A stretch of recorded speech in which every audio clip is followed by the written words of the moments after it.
À seulement 19 ans, ce mec a écrit l'histoire de la musique et a brisé le dos à tous les records, tout ça pour être oublié 5 ans plus tard. Et ce mec, tu le connais? Laisse-moi te parler de la chute de Lil Nas X. Arrivé en 2024, après 3 numéros 1, il se dit qu'il va encore utiliser la controverse pour son nouveau single appelé J. Christ. Mais cette fois-ci, ça ne passe pas. C'est comme s'il était devenu une parodie de lui-même. Avant, il racontait une histoire, et là, ça se voit qu'il force. Il dit qu'il revient comme Jésus qui a fait le plus grand comeback de tous les temps. Sauf que, gars, t'es pas revenu, t'étais là, genre. C'est pas un comeback, là, t'étais là 5 minutes. Et même, c'est juste mal fait. C'est le troll de trop. Pour faire le troll au niveau mainstream, soit il faut un bon dosage, soit avoir une fanbase solide, soit il faut que la musique suit. Car si la musique est bonne, tout est pardonnable dans ce bas monde, I guess. Mais là, rien ne va. C'est la débandade. Il commence à se justifier et sa santé mentale se détériore à partir de là. Lui qui avait atteint le sommet si vite,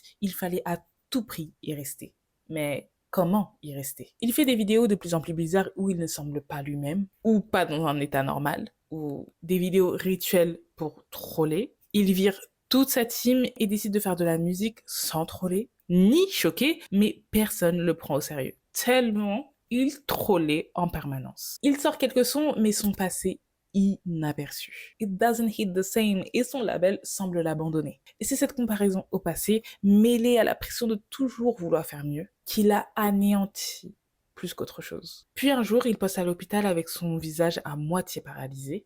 Et puis quelques mois plus tard, il est filmé errant sur une route, muni d'un calbut et des bottes de cowboys. Il n'est plus lui-même. Le pire dans tout ça, c'est que tout le monde pensait qu'il trollait, même là, que c'était juste de la pub pour son prochain album. Il se fait arrêter quelques heures plus tard parce qu'il avait fait tomber le calbut.